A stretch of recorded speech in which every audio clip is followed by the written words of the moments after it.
tema de hoje, a gente vai trabalhar sobre o propósito da reencarnação.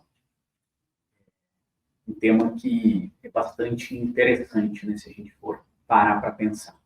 Primeiro que muitas vezes a gente tem uma falsa ideia de que o Espiritismo inventou a reencarnação. Porque muitas vezes a gente tomou contato com essa palavra reencarnar, né, ou voltar para a carne, de uma maneira muito clara com Kardec, com todos os estudos de Kardec. Mas essa ideia da reencarnação, ou primeiro, antes da reencarnação, da imortalidade da alma, não é uma inovação trazida pelo Espiritismo. Na realidade, todas as religiões que eu conheço, não que eu conheça todas elas, né, mas todas as que eu conheço, advogam pela questão da imortalidade da alma. Algumas conseguem fazer explicações um pouco mais profundas, outras trazem apenas que a alma, ou como nós preferimos chamar, o espírito, porque o Kardec faz essa pequena distinção de alma quando o espírito está atrelado ao corpo, e espírito quando ele está ligado do corpo físico, mas a maioria das religiões chama de alma, anjo, qualquer outra coisa. E, na realidade, também não é uma inovação do cristianismo.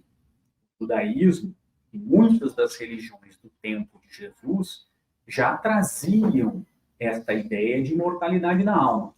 O próprio judaísmo tinha muito claro esta ideia da reencarnação, que ela poderia acontecer. Não como explicado por Kardec. Eles não entendiam exatamente como que procedia. Né? Quando a gente vê a passagem de Jesus com Nicodemos, por exemplo, Nicodemos sabia sobre a questão da imortalidade da alma e tinha uma noção sobre a questão da reencarnação, mas não sabia como isso operava, tanto que ele pergunta, mas como é que um adulto pode voltar para o ventre da mãe? E aí o que Jesus fala para ele?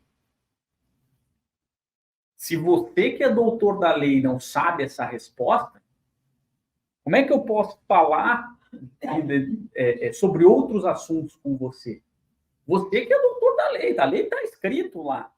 Tanto que Paulo de Tarso, quando questionado sobre o mesmo assunto, Paulo era um pouco mais duro que Jesus, né? Ele falou assim, como que a gente pode renascer da própria carne? E aí Paulo responde, insensato. Insensato é uma tradução para burro. Leia as escrituras. Está escrito como isso vai acontecer. Né? Então, veja, não é uma novidade.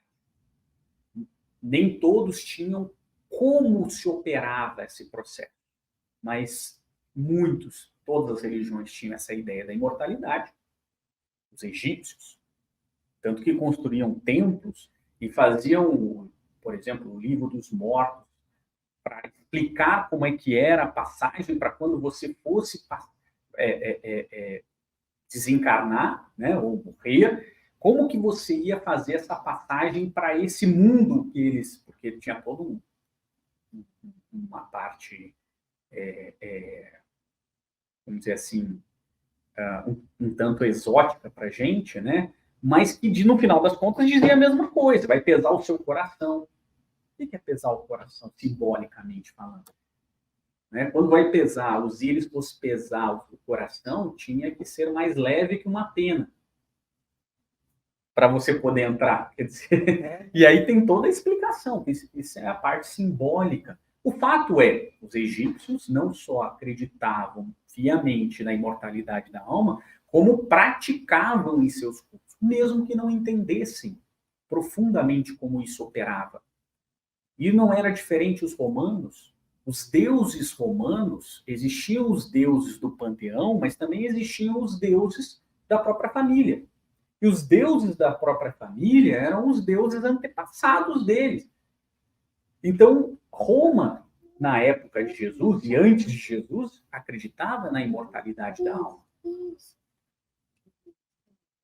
No entanto, eles não tinham a noção que nós temos hoje. O próprio cristianismo, se nós pegarmos o cristianismo em geral, todas as correntes cristãs que eu conheço adotam a imortalidade da alma como um fato. Não importa qual é a linha religiosa que você siga, se é a Igreja Católica, Apostólica Romana, se é a Igreja Protestante, todas elas, com variáveis do que acontece. Alguns acreditam que você tem a imortalidade da alma, mas ficará deitado eternamente aguardando o juízo final. Outros acreditam na imortalidade da alma, em que vão para um céu, ou para um inferno, ou para... Como é que é? O purgatório, que não existe mais. Até esqueci o nome, porque agora foi abolido pelo Papa, né? Eles acabaram com o purgatório. Né? Menos um estágio para a gente. Até porque ninguém é por purgatório. Quem é por purgatório eram as crianças que não foram batizadas e que, tecnicamente falando, e que não cometeram pecados. Então, não pensa que vocês iam para o purgatório, não. Ou se cometeram pecados, iam para o inferno. Se não cometeram, para o céu. Tá? Não pensa, mas eu sou mais ou menos bonzinho, vou para o purgatório. Não, você vai para o purgatório aquele que não cometeu pecado e não foi batizado. Tá? Não deu tempo aquela criança natimor, porque esse era o questionamento da Idade Média. Tá, mas se ele não foi batizado, ele não foi salvo, né? E aí, de repente, mas ele também nasceu agora e morreu, como é que ele vai para o céu? É um questionamento justo, né? Mas o fato é que passaram-se 1.800 anos de cristianismo e vem um cara chamado Allan Kardec, Hipólito Léon Denis Rivail, um professor, um acadêmico, que toma contato com comunicações, que também não é algo inventado pelo Espiritismo. Vamos com calma, porque senão a gente pensa que o Espiritismo também inventou tudo.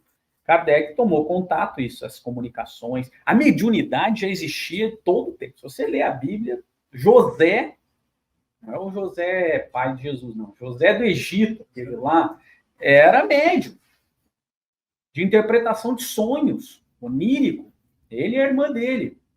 Então, por isso que o pai gostava tanto, né? Jacó gostava tanto dele, porque era a mesma mediunidade da mãe dele. Então, quer dizer, antes disso, que era a interpretação de sonhos, a comunicação com os mortos, que depois passa a ser, entre aspas, proibida por Kardec não, por Moisés, pelo abuso que se tinha. Né? Então, comunicação com os mortos não é uma novidade, porque você só pode proibir algo que existe e que é uma prática reiterada na sociedade.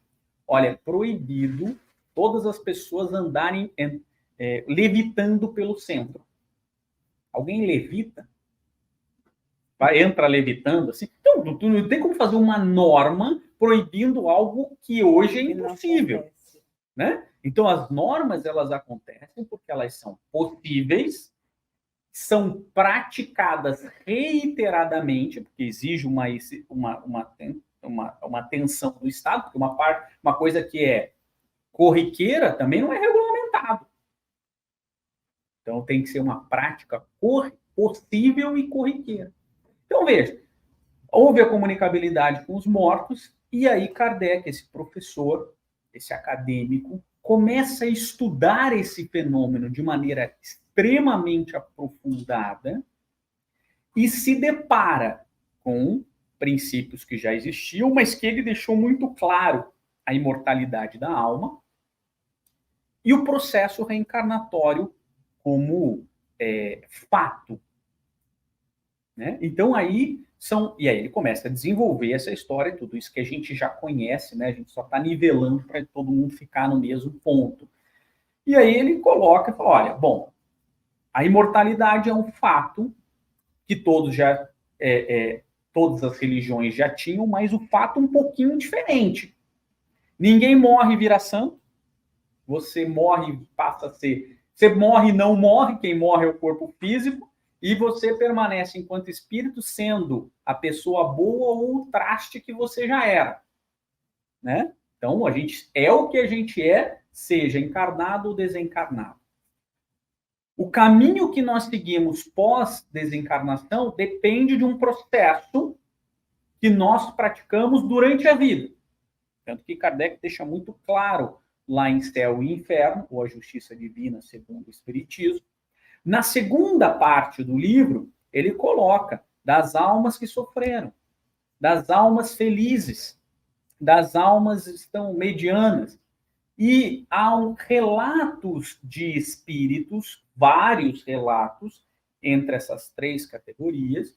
Então, a gente passa para o plano espiritual de acordo com o que cultivamos na encarnação. Então, esse é o primeiro ponto a respeito. Então, somos felizes ou infelizes na erraticidade. Erraticidade dá uma ideia de erro, né? Então, assim, o que é erraticidade? Né? Erraticidade que a espiritualidade coloca é processo de ida e vinda.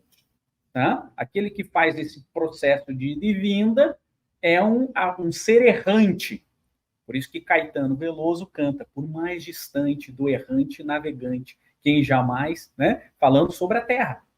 Errante navegante é que o planeta Terra fica errando e navegando, mas não errando de cometer erro, ele fica errante, né? Então, indo e vindo pelo mesmo ponto, embora a gente saiba que não é o mesmo ponto, mas parece, para quem está aqui. Então, mas o fato é, bom, sofreremos ou seremos felizes de acordo com o que cultivamos nessa existência. Tá? E teremos a oportunidade de reencarnarmos para reparar aqueles pontos em que ainda estamos em equívoco. Então, o processo reencarnatório é um processo de justiça divina. Então, quando o Kardec... E aí vem muito claro a explicação da espiritualidade. E depois de Kardec, né? Porque a gente tem que lembrar, Kardec tem uma parte das obras que são feitas pela espiritualidade, através de perguntas e respostas, perguntas, na sua maioria, feitas por Kardec, algumas não.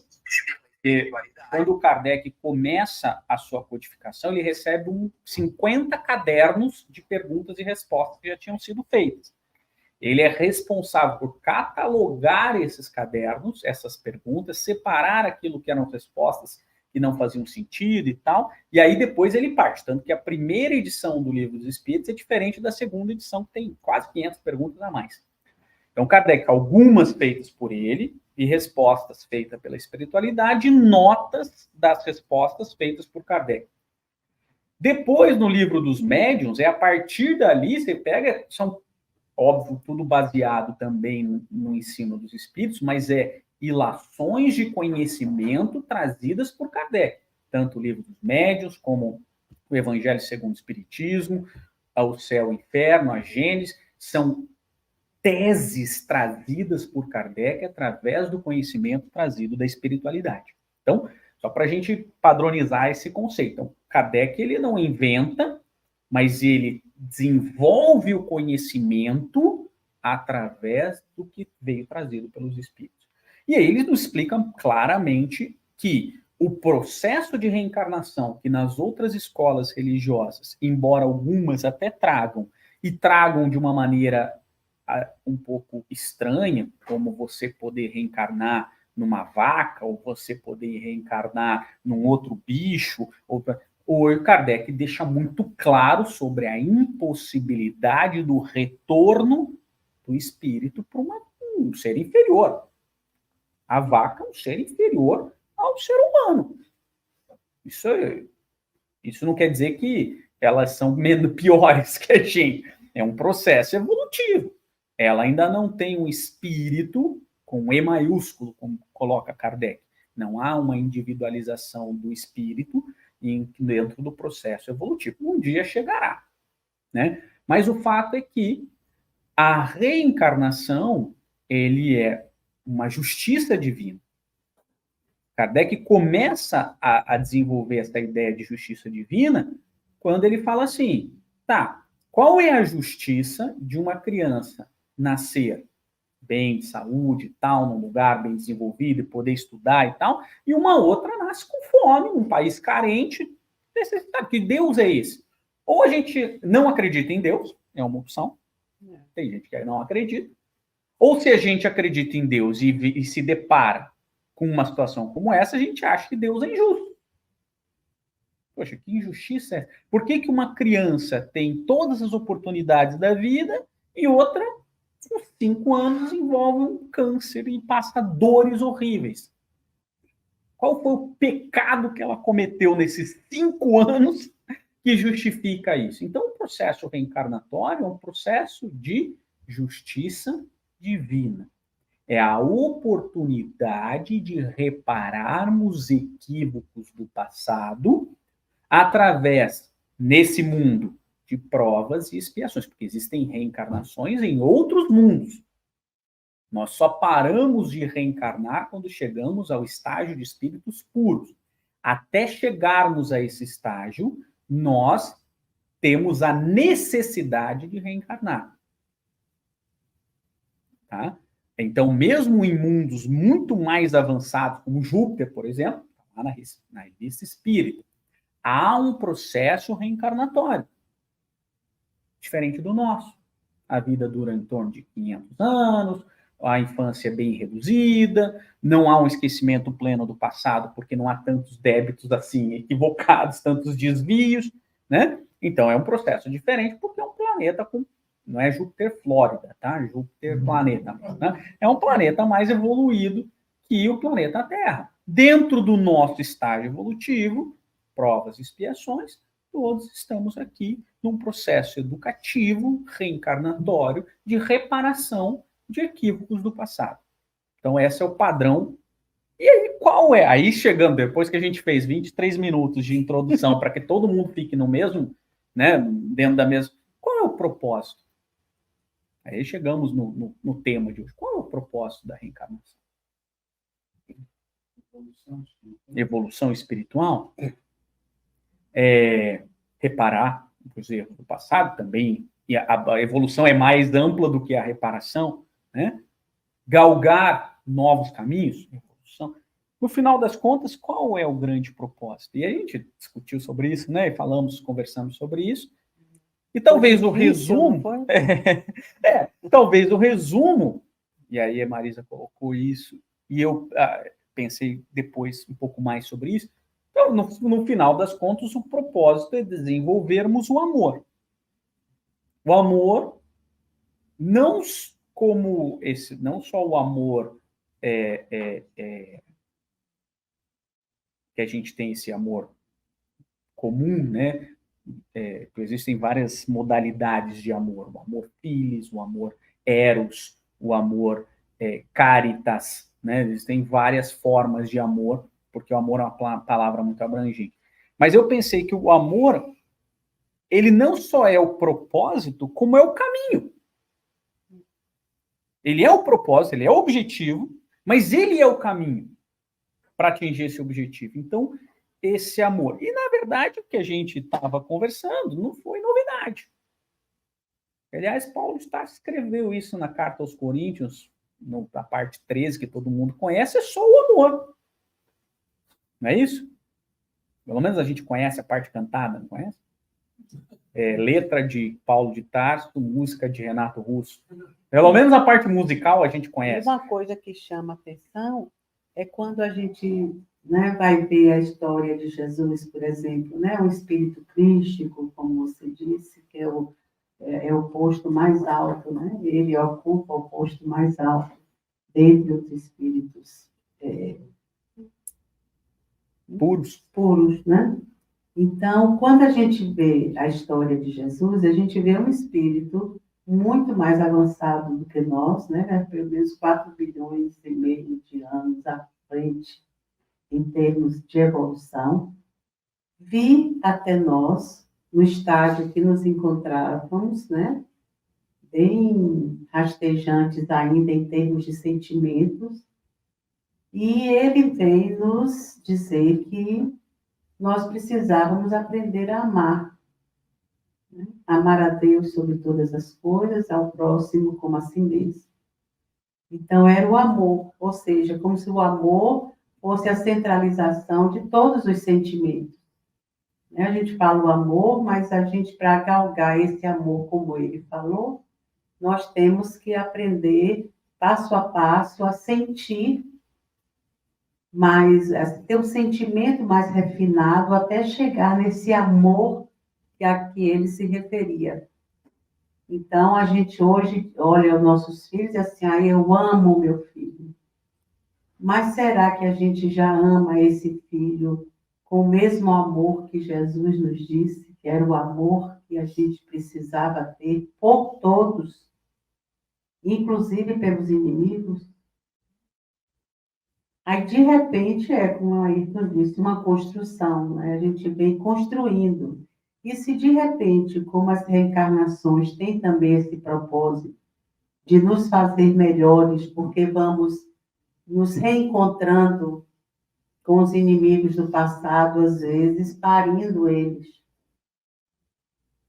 E aí, quando você pare um filho que saiu, né, de você, um filho desejado e tudo, e olha para isso assim, eu amo meu filho. Aquele serzinho lá, aquele espírito, está lá esperneando, o que é que eu vim fazer aqui? O que é que essa mulher quer me pegando, me agoniando? Eu não gosto dela. Vocês já viram isso? Assim, às vezes o pai pega, o menino cala, ou ao contrário, vice-versa, né? Se a mãe pega, o menino se acomoda, mas às vezes vem uma outra pessoa, pega, o menino chega assim, se contorce, né? Então, às vezes, as famílias têm esse propósito também, de fazer com que a gente possa chegar mais próximo, o mais próximo possível, daquele próximo que a gente não quer ver nem pintado. Mas como vem aquela coisa bonitinha, né? Cor-de-rosa, moreninha, com aqueles olhinhos, né? Todo assim bonitinho. Você vai se encantando pelaquela figurinha, mesmo que se ele chuta, se ele chora, se ele é rabugentinho, você vai, não, tome assim, eu tô amorzinha, isso e aquilo. O que é que o bem-querer faz com as pessoas? Que a gente diz assim, parece que amolece, né? Ai, fulano é tão assim comigo que eu já estou ficando, né, molinha. A gente vai ficando molinha quando tem esse tratamento carinhoso dos avós, dos pais, das tias, dos amigos, da madrinha, né? Fica todo mundo meio assim molinho. E nós, quando vamos ficando adultos, da mesma forma, você encontra um amigo querido, amiga querida, né? Dá aquele abraço gostoso, ai, que saudade, que coisa boa. A gente continua molinho. Mas, às vezes, quando desencarna, aí a gente vai fazer um levantamento daquele período, aí, de quando vê assim, meu Deus, era o traste que estava lá no berço, e eu fazendo, e eu pegando, e eu, Ave Maria, morria por ele, cansava de dizer, eu morro por você, mas é por isso que o traste está melhor. O traste também já te ama. Olha que legal. Como esse relacionamento iria nascer se não fosse assim? Então, a gente vê que a didática do amor de Deus para conosco é a mais perfeita possível. Porque o que a gente mais faz, quando não gosta de alguém, eu vou me afastar. Né? Assim que diz, eu vou me afastar. E como o propósito é amar a todos, inclusive os inimigos, porque a gente vem evoluindo, mas a gente já foi da pá muito virada. A gente ficava inimigo do outro porque ele roubou o dinheiro, porque ele tinha mais e não era assim, porque eu era injusto, ele fez, eu não gostei. Então, a justiça era feita pelas nossas mãos durante um período muito grande da nossa vida. Hoje a gente não pode sair matando ninguém, mas já saímos assim, envenenando, jogando de noite lá da coisa do navio para morrer afogado. A gente já fez de tudo. Hoje somos essas pessoas maravilhosas, doces, serenas, incapazes, às vezes, de matar uma barata. Ai, não consigo, não consigo. Tira ela de lá. Aqui no centro é assim, a gente, né? Muita gente que pega o copo, olha, peraí, eu vou botar a baratinha lá fora. Menina, ela tá doida para morrer, para virar borboleta na próxima encarnação. Você não deixa. Deixa ela ficar sobrevivendo de barata. Então, o propósito divino para nós é fantástico. É fantástico. Porque quando a gente diz assim, qual é o propósito, né, da encarnação? Aprender a amar. Aprender a olhar para tudo e para todos e para todas as situações de uma forma positiva, por mais negativa que ela seja, por uma forma mais justa, por uma forma no rigor da justiça, mesmo que você tenha que falar um não, que seja no rigor da justiça e não da injustiça. Não, vou fazer isso para maltratar, para fulano sofrer. Não. Eu vou fazer isso, vou dizer que não, para fulano sobreviver. Então, tudo é dentro dessa amplitude do amor, né? Eu acho engraçado quando a gente pergunta qual o propósito da reencarnação. Por que eu acho engraçado? Porque essa pergunta é a pergunta que a gente sempre fez. Em todo momento da história, a gente sempre fez essa pergunta, com outra roupagem. Quando o doutor da lei chegou para Jesus e perguntou, mestre, como vou entrar na vida eterna, né? Como vou herdar o reino de Deus? Essa é a pergunta do doutor da lei. Lembra dessa passagem? De Jesus vindo da Samaria, quer dizer, vindo de Nazaré pela Samaria, que é um percurso muito complexo. Quando ele chega em Jerusalém, o doutor da lei, como conta Mateus, falou assim, no intuito de testar Jesus, pergunta, mestre, como eu posso fazer para herdar a vida eterna, o reino de Deus? É a mesma pergunta, só tem outra roupagem. Quer dizer, faz 2000 anos que a gente está fazendo essa pergunta. E, na verdade, tem muito mais de 2000 anos. Por quê? Na época de Jesus existiam, quer dizer, na época de Jesus ainda assim, mas na época de Jesus existiam 613 mandamentos da lei mosaica. Tá? E todos os hebreus do seu tempo, eles não eram judeus que a gente chama hoje, né? Tinham os samaritanos e tinham os reinos de Judá. Todos os hebreus daquele tempo faziam a mesma pergunta: o que eu tenho que fazer? E todos os sábios tiravam uma lista. Ah, você tem que cumprir os 613 mandamentos. Ah, você tem que fazer. Aí tinha alguns que diziam que você tem que cumprir só os 10 mandamentos que está resolvido.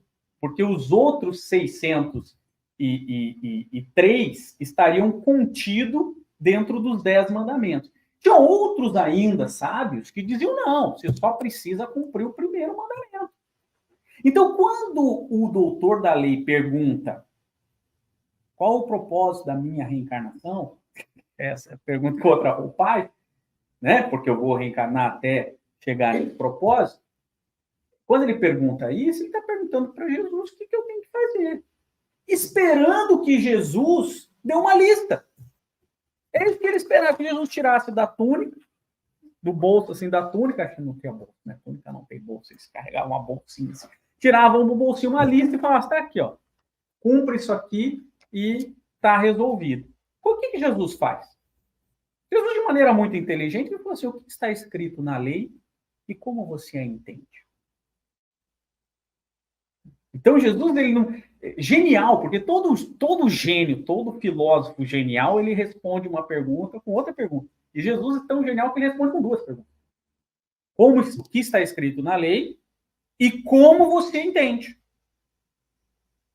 E aí, o que diz o doutor da lei? A Marisa respondeu. O que nós respondemos, o amor. Está lá, em Levítico. Ama o Senhor teu Deus de todo o seu coração, com toda a sua alma e com todos os seus muitos. Desculpa, em Deuteronômio. Ama o Senhor teu Deus de todo o seu coração, com toda a sua alma, com todos os seus muitos. E o que Jesus falou? Muito bem. Cumpra isso e você vai. Então, o que ele está dizendo? Ama a Deus, o primeiro mandamento. Esse é, em Deuteronômio, esse é o primeiro mandamento. Ama a Deus sobre todas as coisas e o próximo como a ti mesmo. Isso não era novidade na época de Jesus. Jesus não inventou isso. Qualquer criança com 13 anos, menino, e com 12 anos, menina, na idade de Jesus, que já tinha feito o seu bar mitzvah, sabia dessa resposta. E sabe até hoje. É a mesma resposta. O propósito da reencarnação é amar a Deus sobre todas as coisas e o próximo como a ti mesmo. E aí o Jesus responde, exatamente, faça isso.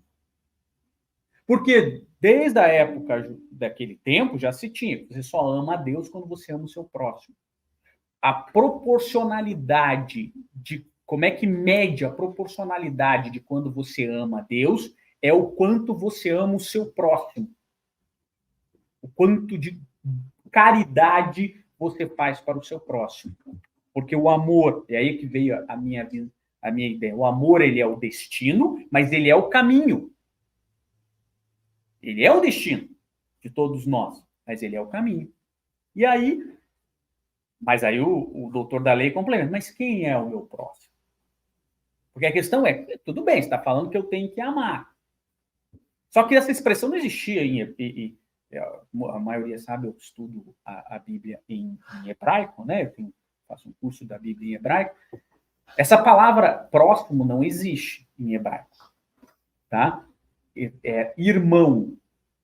A palavra que Jesus falou é ama o seu irmão. A palavra que está lá, e aí o que o doutor da lei pergunta é quem é o meu irmão? Porque irmão, eu tenho que amar. E essa é a pergunta válida. Quem eu tenho que amar? Porque a Marisa falou, então nós temos que desenvolver o amor. Mas o amor a quem? Ao irmão. Ah, legal. Eu amo o meu irmão, mas eu tenho uma irmã. Não, mas a lei diz para não amar. Disse o irmão, não a irmã. A minha irmã não quero nem saber dela. É isso? Claro que não, né? Mas é uma interpretação, não é? Esse é o problema da interpretação. Que na interpretação você pode interpretar do jeito que você acha e com a nossa pequenez.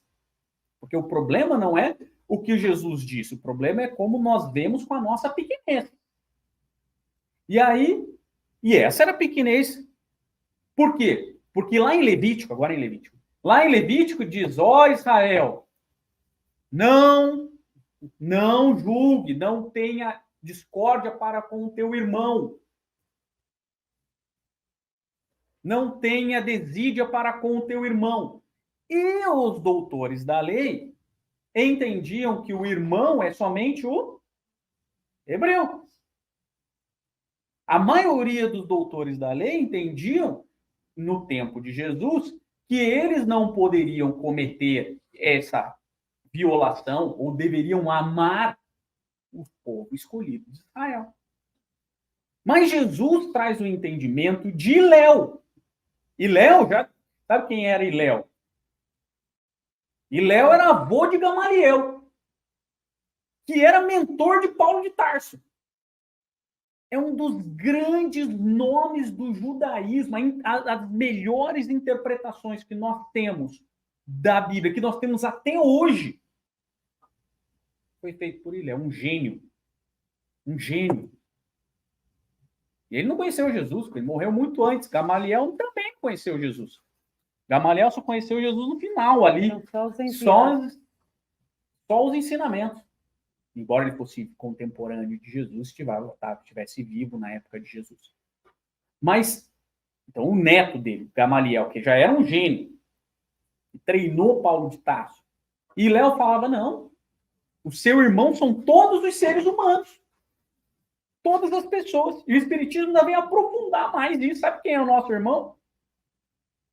Todos os seres vivos. Nós temos que amar e desenvolver com todos os seres vivos. E a gente considera ser vivo a barata. Chico, não tem uma passagem que queriam destruir o formigueiro que estava na porta do centro e ele foi lá. Minhas irmãzinhas, saiam daí, porque eles vão jogar veneno em vocês. E elas saíram todas. Leiam nas histórias de Chico. É a barata, é a formiguinha, é a vaca. Nós temos que ter respeito para com todos os seres vivos, e o planeta, e a natureza, e as plantas. Então a gente vem lá esquecendo um pouco mais.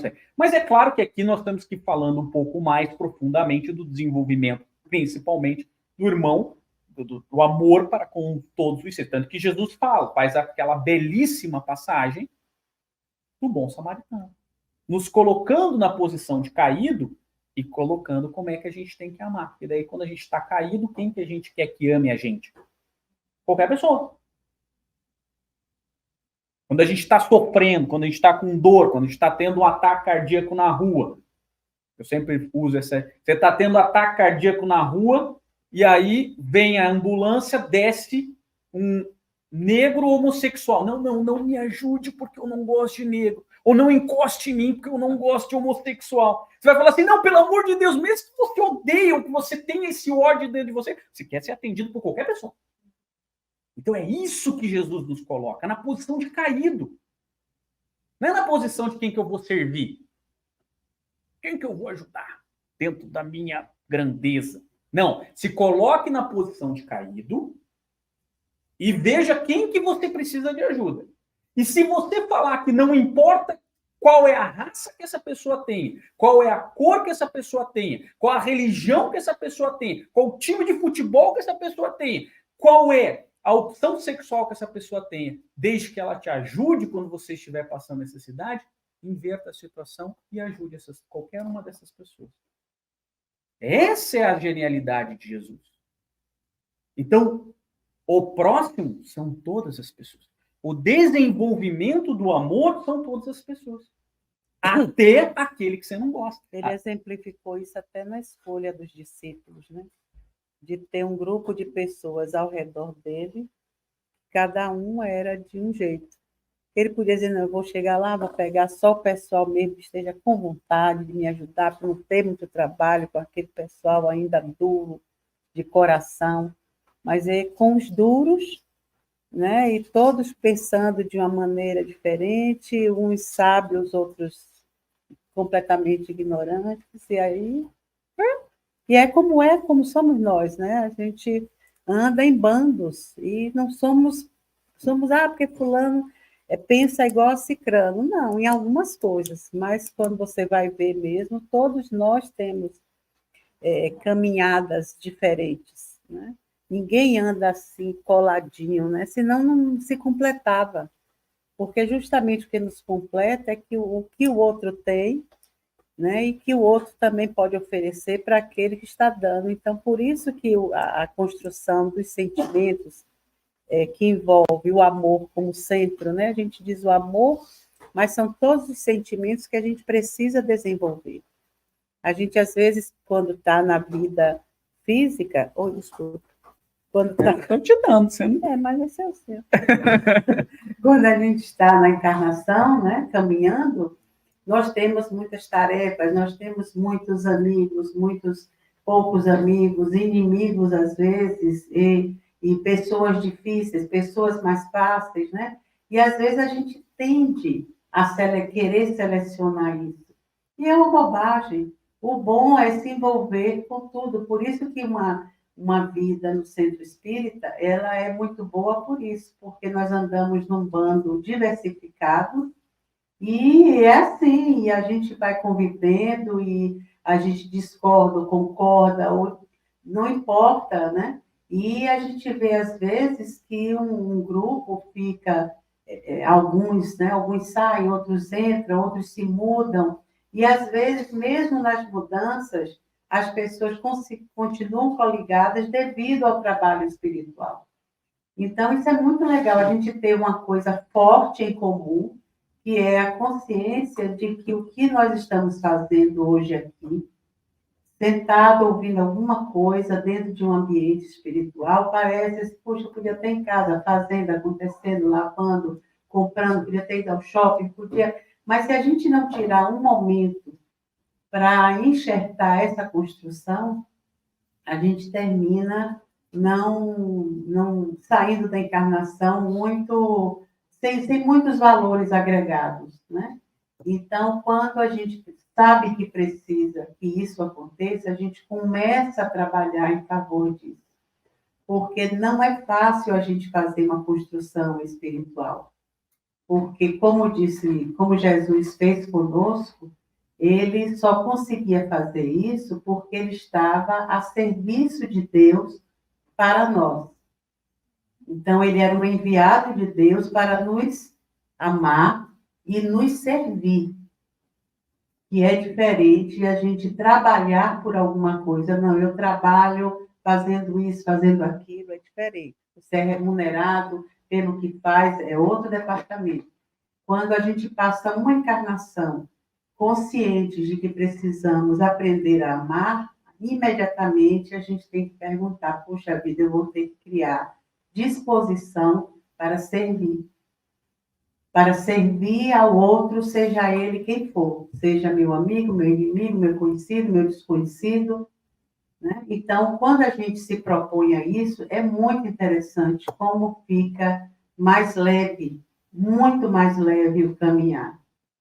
Porque a gente vai, se você está dirigindo, você está passando na rua, você registra rostos, você registra expressões dentro do shopping, né? Dentro das festas, dentro da escola, todos os lugares que você vai, parece que vai registrando a gente quando tem vontade de aprender, de entrar nessa linha do aprendizado do amor, que não é fácil. Imagine a gente ter a eternidade para fazer isso, porque não tem nenhum tempo delimitado. Dizer, não, olha, em 50 encarnações, em 1000 encarnações, em 1 milhão de encarnações, a gente não sabe. A gente vai depender da capacidade que cada um tenha de querer fazer isso e achar que isso é importante. Porque a gente vai fatalmente achar, hoje você vê que no mundo existe muito mais pessoas ajudando pessoas do que existia antigamente. Antes a gente matava mais do que ajudava, né? O extermínio era mais prático. Puxa, fulano não pensa igual a mim, manda terminar aquele pessoal ali. Olha, detona aquela cidade que o pessoal não está colaborando. Depois a gente, né, não tinha nem negócio de, assim, de prender, de hoje, de julgamento, não tinha. E hoje a gente ainda vê isso acontecer. Uma pessoa é contra a outra lá no Nordeste não tem mais isso, né? Lá em Salvador, o pessoal do Nordeste é mais pacífico. Mas Rio, São Paulo, tem muitas dessas coisas aí. Mas você vê o feminicídio, que está tão gritante no Brasil. Sempre esteve, é porque hoje tem números, né, contando, mas sempre foi um horror. Então, as pessoas que têm, por força de negócios, de dinheiro, dessas coisas, né, mandavam matar aquelas coisas. Então, nós sempre fomos muito brutais, sempre. Nascemos, mas estamos no caminho de virarmos espíritos. Por isso que os estudos espíritas nos levam a essa conscientização de que estamos cada vez melhores. E é cada um se policiando e querendo fazer melhor. Cada um na hora uma briga familiar. A família já é mesmo construída para isso, para que a gente possa ter perto de si várias pessoas, uma diferente da outra, e que o nome é família, é um núcleo reconhecido, né? Então, a gente não pode, você pode desertar da família, mas aquela família na encarnação é a sua. Você pode construir outras, mas a que te originou continua sendo sua. Você pode vir para os Estados Unidos, botar a família na geladeira, no retratinho, não tem problema, mas é sua família. Então, é muito interessante quando a gente começa a reconhecer as pessoas da maneira que elas são, duras de coração ou não, ou bondosas, ou fáceis de convivência, ou de difícil convivência, mas olhar essas pessoas mantendo um estado vibratório com elas, estejam distantes ou muito perto, não importa, de uma forma positiva. Se precisa perdoar, perdoe. Não ligue para perdoar. Ah, não, mas eu não quero ligar para fulano. Não ligue, mas perdoe. Perdoe intimamente. Porque esse perdão vai servir para o seu coração. Porque quem odeia, se odeia, né? Só o fato de você sentir ódio e raiva de alguém, a contaminação está em você. Às vezes a outra pessoa nem lembra que você existe. E você está cultivando um sentimento que poderia ser um sentimento mais nobre, como um sentimento de reconhecer a fraqueza do outro. Isso já é bom. Fulano é assim porque não sabe fazer melhor. Já é melhor pensar isso do que dizer eu odeio fulano por ele ser como ele é. Então, quando a gente vai começando a trabalhar essas dores da alma de uma maneira mais constante, a gente termina começando a ter mais leveza no caminhar. Vai começando a sentir-se menos mal por sentir alguma coisa que está carregando como se carregasse uma sacola de tijolos muito pesada. Então, o peso da vida vai sempre depender da maneira como a gente olha para dentro de nós, não o que o outro fez. O que o outro fez é o problema dele. Mas o que eu estou fazendo com o que ele fez, né?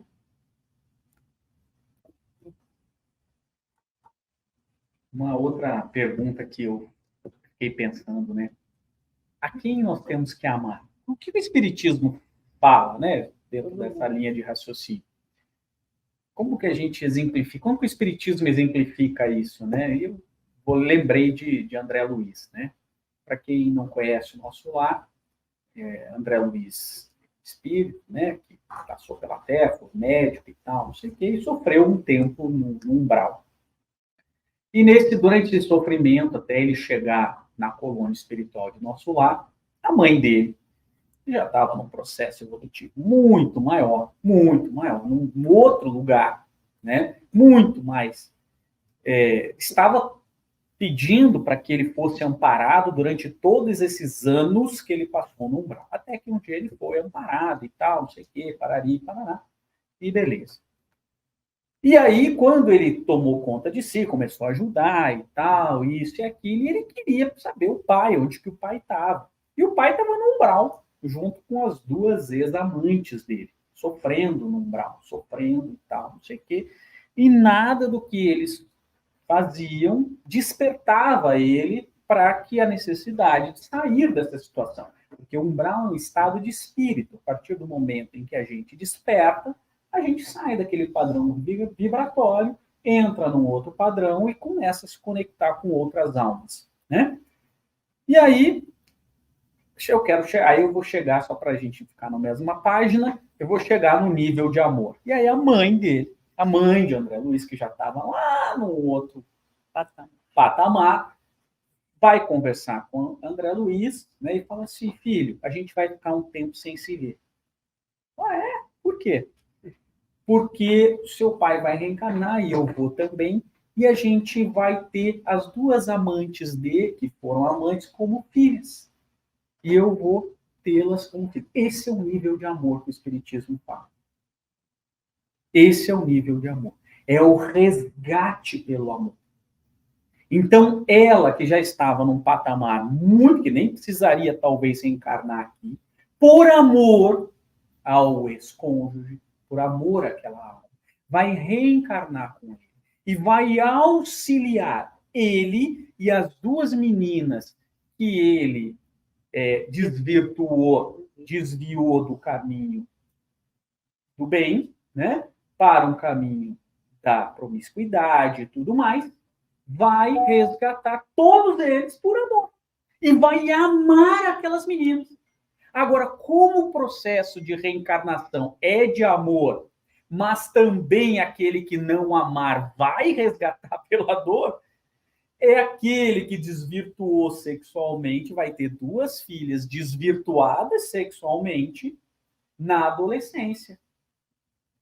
E aquele pai vai sentir aqueles ciúmes, vai ver ela fazer as coisas erradas e vai tentar mostrar o caminho melhor. E ele vai ter que dar um jeito naquilo que ele fez. E ela vai que é para poder garantir. Para garantir que ele ajuda. Porque ele podia, no meio do caminho, né, auxiliar até a desvirtuar de novo, porque está naquela vibração ainda, né, negativa. E aí a gente vê alguns pais, né, como talvez seja ciúme exacerbado da filha, talvez uma situação análoga com essa.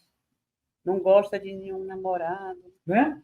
Então, quer dizer, são coisas que a gente tem que pensar dentro. Veja como o plano divino é um plano de amor, porque mesmo nesse caso, há amor, ao despertar do amor verdadeiro, porque a sexualidade é algo primitivo. O primeiro contato com o amor que nós temos, quando nos tornamos espírito, é ainda o contato primitivo que nós temos da época animal com a sexualidade.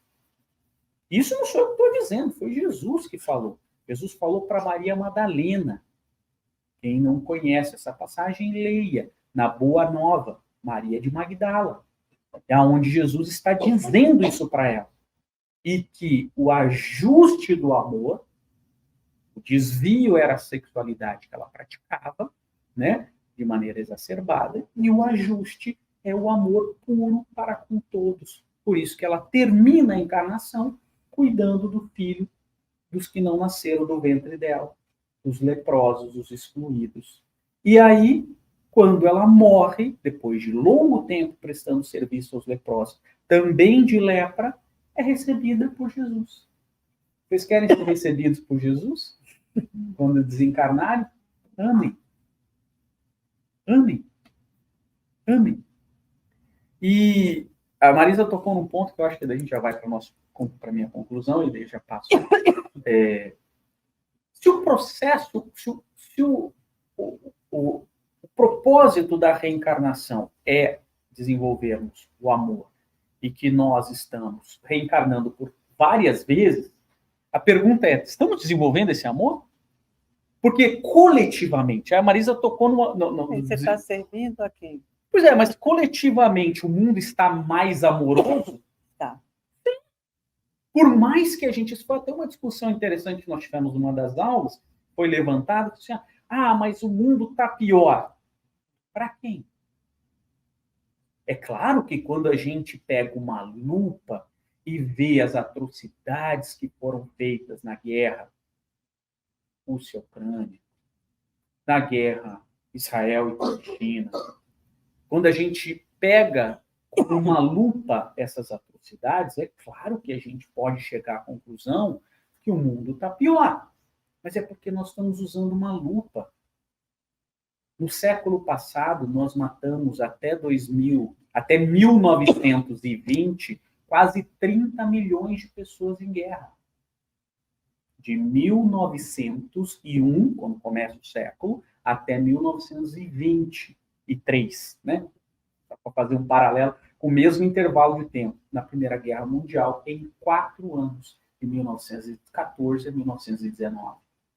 E aí nós conseguimos melhorar esse número.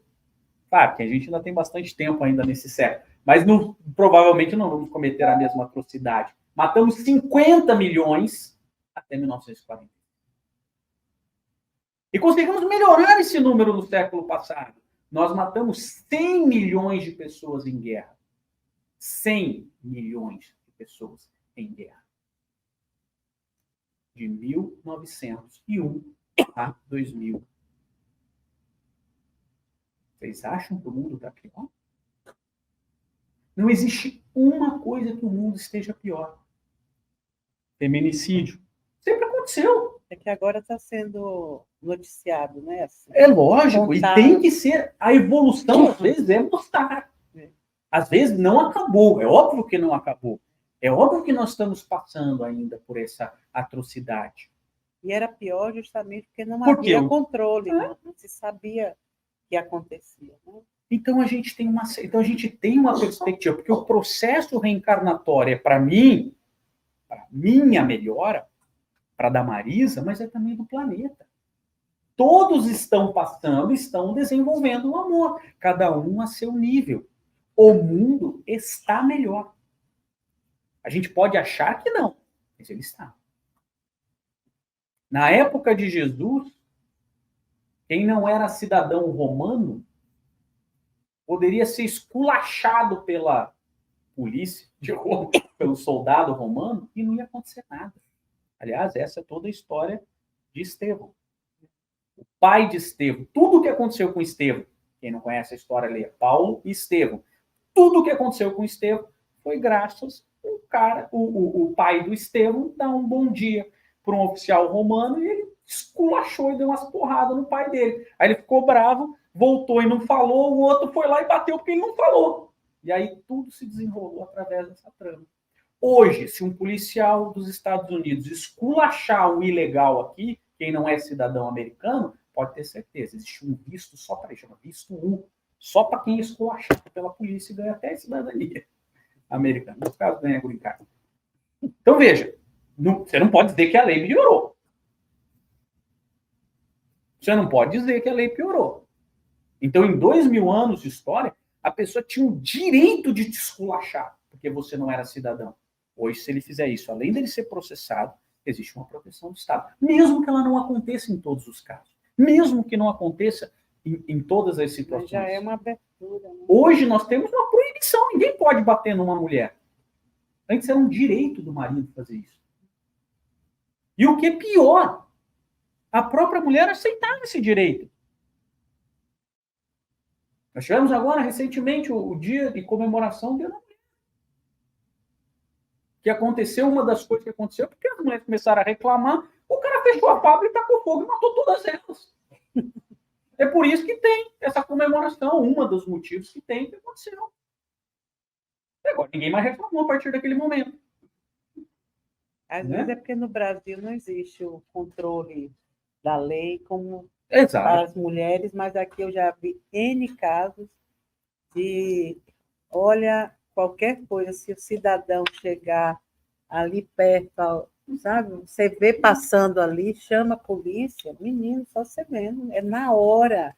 Eles têm um cuidado, porque acho que pelos inúmeros casos, como a gente vê no Brasil acontecer, tão gritante, que é um controle assim, de manter o agressor fora, né, do campo, né, que ele pode agir. Muito bacana. Eu acho isso fantástico. Eu acho que o último ponto da minha conclusão é que a gente conversou sobre um assunto que eu fiquei bastante pensativo, né, que foi ventilado e que o cristianismo ele já não tem muito futuro, né? O cristianismo já está ultrapassado por outras religiões ou algumas outras religiões pregam coisas que o cristianismo não prega e para os mundos futuros o cristianismo já não valerá. E a contagem de fiéis, essas coisas que as pessoas fazem. Né? Então, primeiro, a gente não pode confundir o cristianismo com a interpretação dada por determinadas pessoas sobre aquilo que Jesus trouxe. Então, vamos lá. Primeira coisa importante é essa. Tudo que nós temos sobre o que Jesus trouxe foram interpretações de pessoas. O Evangelho segundo Mateus. Já expliquei isso para todo mundo. O Evangelho é uma boa nova. Quem é o Evangelho? O Evangelho não é de Mateus. O Evangelho é Jesus. A boa nova é de Deus. Então não tem essa história. Deus mandou o seu Evangelho, a sua boa nova, que é Jesus, e Mateus contou. Por isso que é o Evangelho segundo Mateus. O Evangelho segundo Lucas. Jesus. Porque não foi Jesus que escreveu. Né? Exato. Jesus, a boa nova de Deus, segundo Mateus. Por isso que, de maneira brilhante, o Dittier, que foi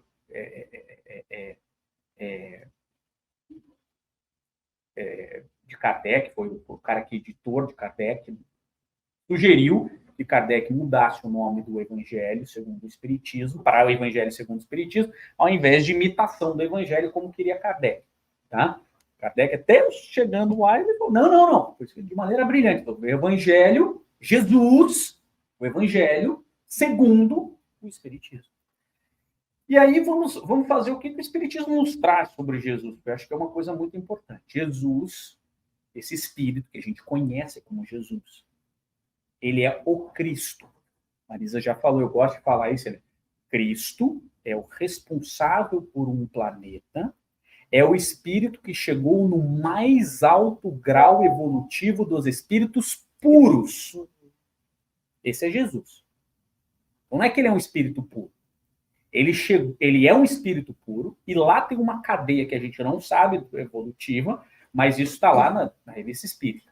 Então, a gente pode chamar de Cristo, pode chamar de Messias, pode chamar o que você quiser. Os próprios espíritos falam isso, tá? Nessa passagem dentro da Revista Espírita. Então, esse espírito, não existe nenhum outro espírito que habitou esse planeta que chegou no nível de Jesus. Porque os espíritos crísticos interpretam a vontade de Deus.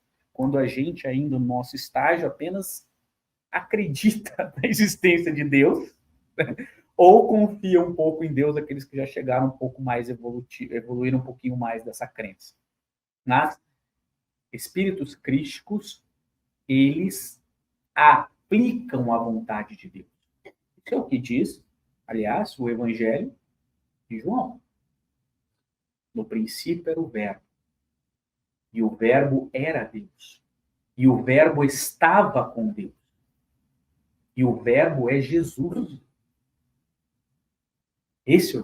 O Verbo é Jesus, que estava com Deus na criação. Por isso que ele faz um paralelo com a Gênesis. Está lá escrito: deuses criaram os céus e a terra. Elohim, em hebraico, é deuses, no plural. E é assim que está escrito na Bíblia. Se não está escrito deuses na sua Bíblia, a sua tradução está errada. Então, e um desses deuses, Elohim, era Jesus. Então, me desculpe aquele que acha que talvez... E que Jesus... É claro que o que Jesus trouxe dentro do Evangelho, ele serve para nos orientar até o mundo puro. Então, esse é o erro que as pessoas fazem. Aquilo que está escrito nos Evangelhos é um guia de orientação até espírito puro. Depois, quando a gente chegar em espírito puro, Jesus já deu a dica. E a dica está no Evangelho de João. No último momento do Evangelho de João, ele diz assim, ó, eu vos dou um novo mandamento. Amai-vos uns aos outros como eu vos amei. Porque até o mundo puro, até chegar a espírito puro, a gente tem que aprender a amar a Deus sobre todas as coisas e o próximo como a nós mesmos. Depois de espírito puro, a dica de Jesus é: ame o próximo como Jesus amou. E aí você vai chegar a espírito crístico. Então, aqueles que acham que o cristianismo está defasado, releiam o cristianismo. Porque o que Jesus trouxe é universal. E não sou eu que estou dizendo. São os Espíritos, no livro dos Espíritos. As leis divinas ou naturais. Elas são trazidas. E lá está uma observação antes de começar a ler as leis divinas ou naturais, por aquilo que Jesus trouxe. Ele diz assim: estas leis são aplicáveis a todo tempo, em qualquer momento, em qualquer mundo. Esse é Jesus. Legal? E a gente acha que entende ele. Esse é esse espírito que veio da sua celeste abóbora cuidar da evolução planetária de todos nós. Muito obrigado. Obrigada, Keidai. Uma coisa que é notável quando a gente vê, né, no cinema agora, o filme Nosso Lar, com toda essa assistência que está tendo, né? Milhares de pessoas assistindo o filme de diversas religiões. É isso que a gente vê, né? O porquê de Jesus Cristo. Então, não tem como, realmente, não, ele não deixou nada escrito. Mas é porque era tão fácil gravar, não é? A gente sabe de cor, a gente pode não saber muita coisa do Evangelho, aqueles detalhes, aquelas parábolas, não decorei, não sei. Mas o que a base toda que é o amor e o servir ao próximo, né? Que a gente vê desde todas as parábolas, tudo que vem trazendo esse movimento educacional, né? Então, a gente vai se educando com base no Evangelho, porque a educação não é do corpo, a educação não é como comer, como beber, não.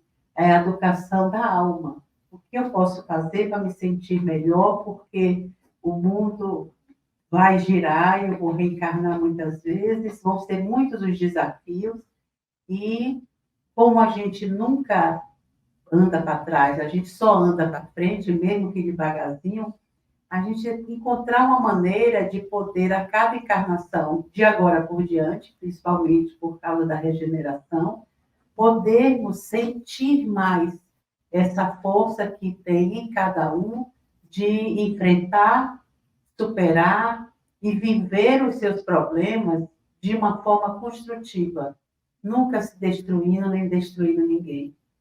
Sofre-se, mas sofrer com a certeza de que o que está vivendo é alguma coisa que a gente precisa observar para não repetir erros. Então, essa é a proposta, né, dessa evangelização que a gente tem. Então, aí você faz a prece final, porque eu já fiz a inicial. Muda, vai lá. Pode-se considerar a guerra também como um processo evolutivo espiritual, seguindo o dizer de que não caiu uma folha da árvore sem a vontade dele? Devido também àquele lance que o André Luiz reencarnar com as filhas eram amantes para o passado. Será que também esse processo de guerra que acontece, que vem diminuindo, que foi maior no passado, não é esse pessoal que praticou o passado, tem que reencarnar para o passado pelo que causou? Vamos lá. Só para repetir o pessoal aqui, não sei se todo mundo entendeu, se a guerra é uma forma de evolução também. É um processo evolutivo espiritual. É, um processo evolutivo espiritual. Quem responde isso são os espíritos no Livro dos Espíritos. O Livro dos Espíritos tem uma lei chamada Lei de Destruição. Eles fazem uma diferenciação entre destruição natural e destruição humana, tá? E ele que é abusiva, né? A destruição abusiva. Ele enquadra a guerra como uma destruição abusiva, que é fruto de um processo de orgulho, de ganância, de egoísmo, então nada disso pode ser evolutivo para o ser. Ponto. Não obstante, os próprios espíritos, eles explicam isso. Eles dizem assim, olha, como a necessidade, é a frase que todo mundo conhece, o escândalo vai haver, mas ai de quem proceda o escândalo, né? Então essa frase está lá. E aí ele diz assim, olha, dentro dessa situação, como existe uma série de resgates que podem ser feitas, há um aproveitamento dessa situação para o processo evolutivo. E aí se desenvolve sobre as questões dos flagelos, os flagelos coletivos, as pandemias, tudo isso é aproveitado de uma maneira para que a espiritualidade, aquele espírito resgate alguma coisa. O que a gente tem que tomar cuidado é porque senão a gente cai numa vala muito perigosa, né, dentro dessa interpretação, às vezes, muito simplória. Por quê? Porque senão a gente vai olhar para uma criança que está lá sofrendo na guerra da Rússia com a Ucrânia, ou uma criança que está lá sofrendo na guerra no Haiti, ou em Gaza, ou qualquer coisa, e vai virar para ela e falar assim, não, mas você tem que sofrer porque é teu resgate, né? Então, não isso, mas estou dizendo, a gente não pode cair nesse equívoco. Por quê? Porque nós não sabemos, não conseguimos nós, né? Eu, Ayrton, eventualmente tem algum espírito puro aí, estou falando besteira, mas eu, Ayrton, não sei do processo reencarnatório individualizado de cada um. Muitas vezes a gente pega lá a vida de André Luiz e quer aplicar a vida do André Luiz para todo mundo.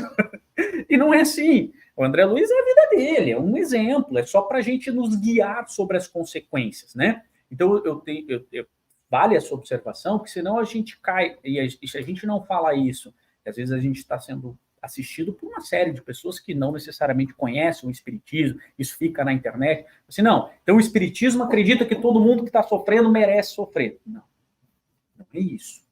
Não é isso, porque senão a gente está simplificando uma coisa que é complexa demais, né?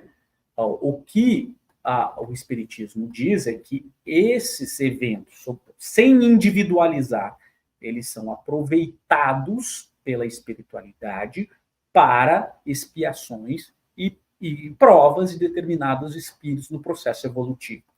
Como isso procede individualmente, aí tem que pegar o plano reencarnatório. Agora, de qualquer maneira, o errado, eu gosto muito dessa expressão quando os espíritos eles respondem sobre escravidão. Quando o Kardec, isso vale para tudo que é errado. mas eles perguntam, eu gosto muito dessa resposta, eu falo assim, mas lá no meu país é legal praticar escravidão.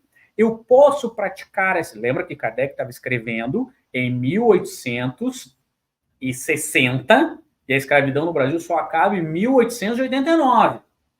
Tá? Então, a escravidão era algo que existia. Então, eu falei assim, mas lá no meu país a escravidão é possível. E eu pratiquei dentro da lei, mas eu não cometi abusos e tal, não sei o que lá e tal. Eu estou errado? E a espiritualidade responde, o errado é errado a qualquer tempo. E não há subterfúgio linguístico que possa tornar o errado certo. O errado é errado. Né? É claro que determinadas coisas são atenuadas, determinadas coisas com a prática são diferentes e tudo mais, mas errado é errado. Né? Então, a guerra é sempre um movimento errado. A guerra é sempre um movimento fruto do egoísmo, da vaidade, do orgulho, da cobiça, de todas as coisas ruins. E nada que vem disso pode ser bom. E como a escravidão também, tanto que até hoje escravizam-se pessoas, escravizando pessoas. Então, nos tempos modernos. Então, a gente vê que é um erro, sempre é. Naquela época, mais pessoas cometiam porque era o normal. Mas depois que começaram a vir espíritos podando isso e mostrando a brutalidade de um ser humano escravizar o outro, muitos já foram se regenerando, outros não. Tanto que a gente vê que a pessoa reencarna hoje ainda e escraviza. Né? A gente vê no Brasil tantos casos de pessoas. Essa semana, mês passada, no Fantástico, a moça de 78 anos, escravizada desde os 12 anos. E aqueles que escravizam dentro de casa, seus próprios filhos. Tiraram da família, imagine agora, não foi, né? Não tem nem 100 anos. Tiraram da família, botaram dentro de casa, e ela não conhece nem a rua, não sabe nem ir em lugar nenhum. Então, muitos casos são mostrados ainda hoje. Então, a gente vê que mesmo com todo o avanço moral que vai havendo, né, todo o controle das pessoas se controlando, inclusive, buscando aprender para se regenerar, cada um aprendendo, porque hoje a informação chega tão rápido que dá para as pessoas se educarem em casa, no computador, na televisão, depois da televisão. Então, dá para saber o que está acontecendo e dizer, não, eu não faria isso e nem quero fazer nunca. Mas um dia devo ter feito. Para hoje me escandalizar tanto, porque eu já saí dessa mentalidade, mas eu já fui assim. É assim que a gente vai ajudando os outros. Esses que ainda fazem, ainda são dignos da nossa prece, das nossas vibrações positivas, e não só da condenação.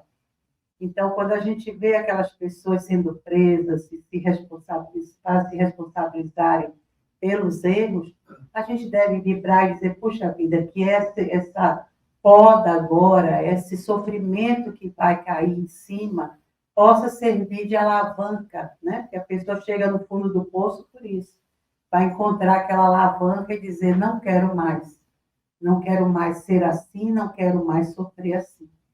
Então, é muito importante que, embora não estejamos evoluídos ainda como deveríamos, mas uma coisa ou outra já dá para a gente fazer o exercício, por isso que se chama amar e servir.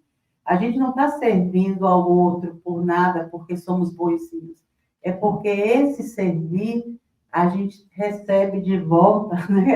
É como se estivesse fazendo a nós mesmos. É para reforçar aquilo que a gente não sabe se já é uma virtude. Que às vezes, eu não mato mais, mas eu sei lá, e se me acontecesse alguma coisa parecida com o que aconteceu com aquela pessoa, será que eu não pegaria alguma coisa, né? Eu não ficaria com raiva ao ponto de destruir o outro? Então, o olhar para o outro com essa generosidade não é porque somos bonzinhos, é praticando ser um dia, é para se autoproteger. Ainda é até uma atitude assim, de compartilhar. Né? Você está orando pelo outro, mas você está... Né? A recepção é mútua, porque não quer dizer que estejamos no papel como Jesus. já estava pronto até para sair crucificado, não estava nem aí. Ele queria vir e dar aquele choque anímico, aquele choque de amor naquelas pessoas todas, porque aquilo ia reverberar para a humanidade e ficar até hoje a gente repetindo as ideias do Cristo, porque sem ele ter escrito nada, as coisas sendo escritas por outros, mas a essência, cada um bebendo e registrando no coração a essência. E isso é que vale, né?